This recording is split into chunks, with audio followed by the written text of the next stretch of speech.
Have you ever stared at a restaurant menu so long you forgot what you were even hungry for? Or scrolled through Netflix for 30 minutes, only to give up and watch nothing? It seems harmless, but that feeling, that paralysis, is a symptom of something much deeper.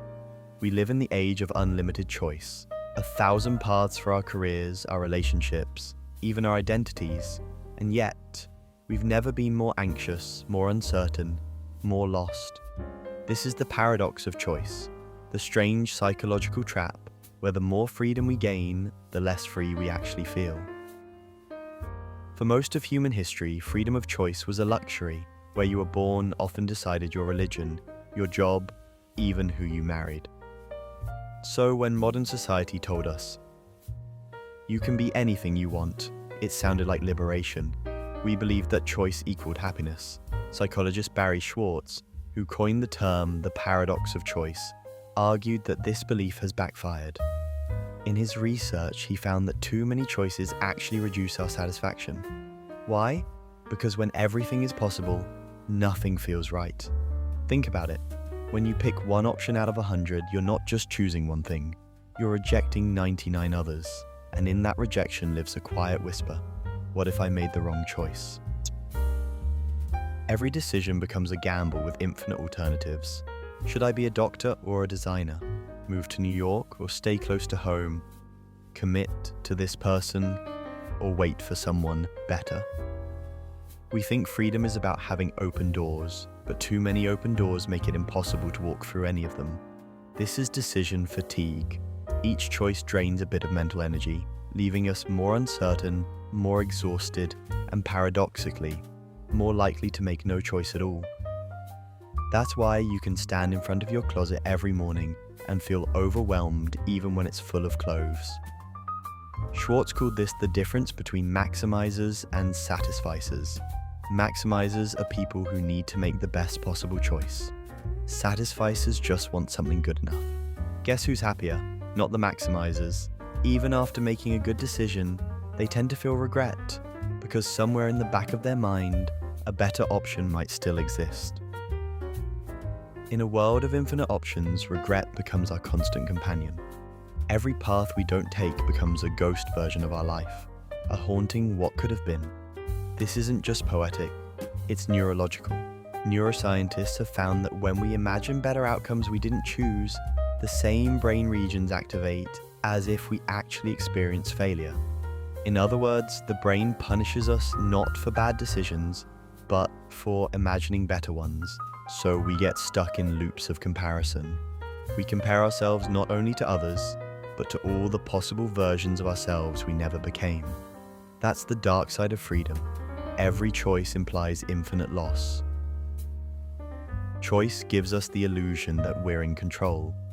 We think, if I pick perfectly, I'll be happy. But this belief sets us up for misery, because the world doesn't always play by our choices. You can choose the perfect job and still get laid off. You can choose the perfect partner and still feel alone. Life doesn't obey our selection. It unfolds beyond it. Psychologists call this the control fallacy, the mistaken idea that we can eliminate uncertainty if we just choose hard enough. But uncertainty isn't a bug in the system. It's part of being human. The Stoic philosophers knew this centuries ago. Epictetus wrote, "Freedom is not achieved by satisfying desires, but by eliminating desire." He meant that real freedom isn't about controlling outcomes, but mastering our reaction to them. This paradox doesn't just affect what we buy, it shapes who we become. We curate identities like playlists. Do I want to be an entrepreneur or an artist? A minimalist or a hustler? Do I post the raw version of myself or the perfect one? Social media multiplies the problem.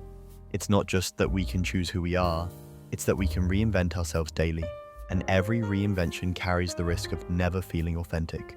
Erich Fromm, a German psychologist, warned about this long before Instagram existed. He called it escape from freedom.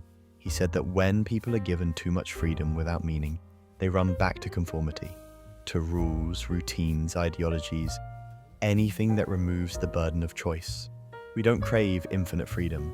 We crave meaningful freedom, the kind that points us somewhere, even if that means giving up other paths.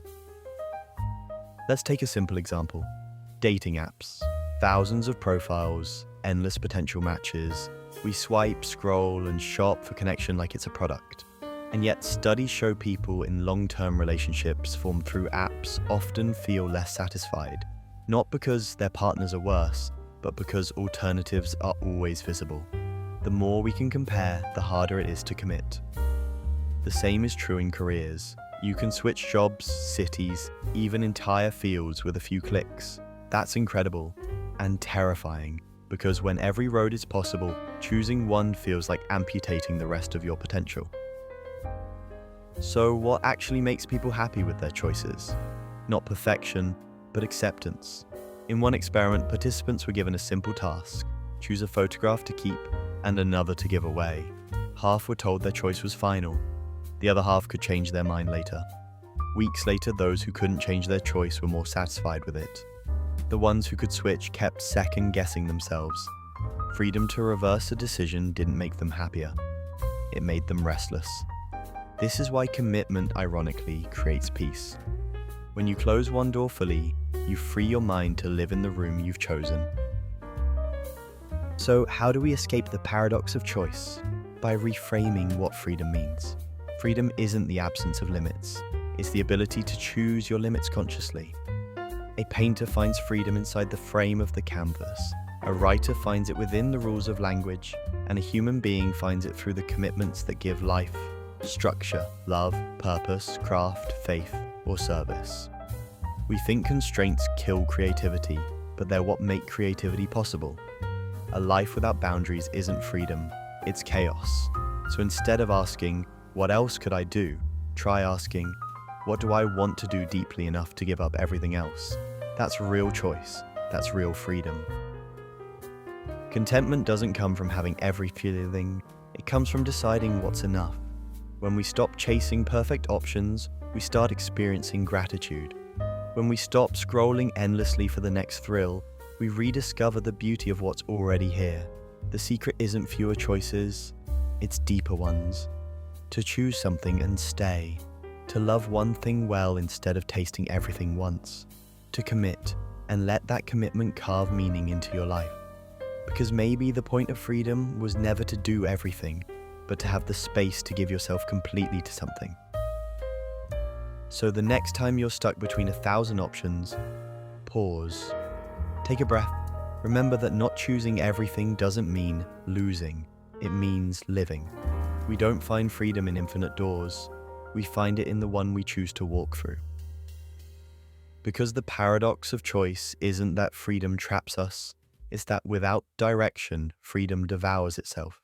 And maybe the bravest thing we can do in a world of endless possibilities is simply to say, this is the life I choose.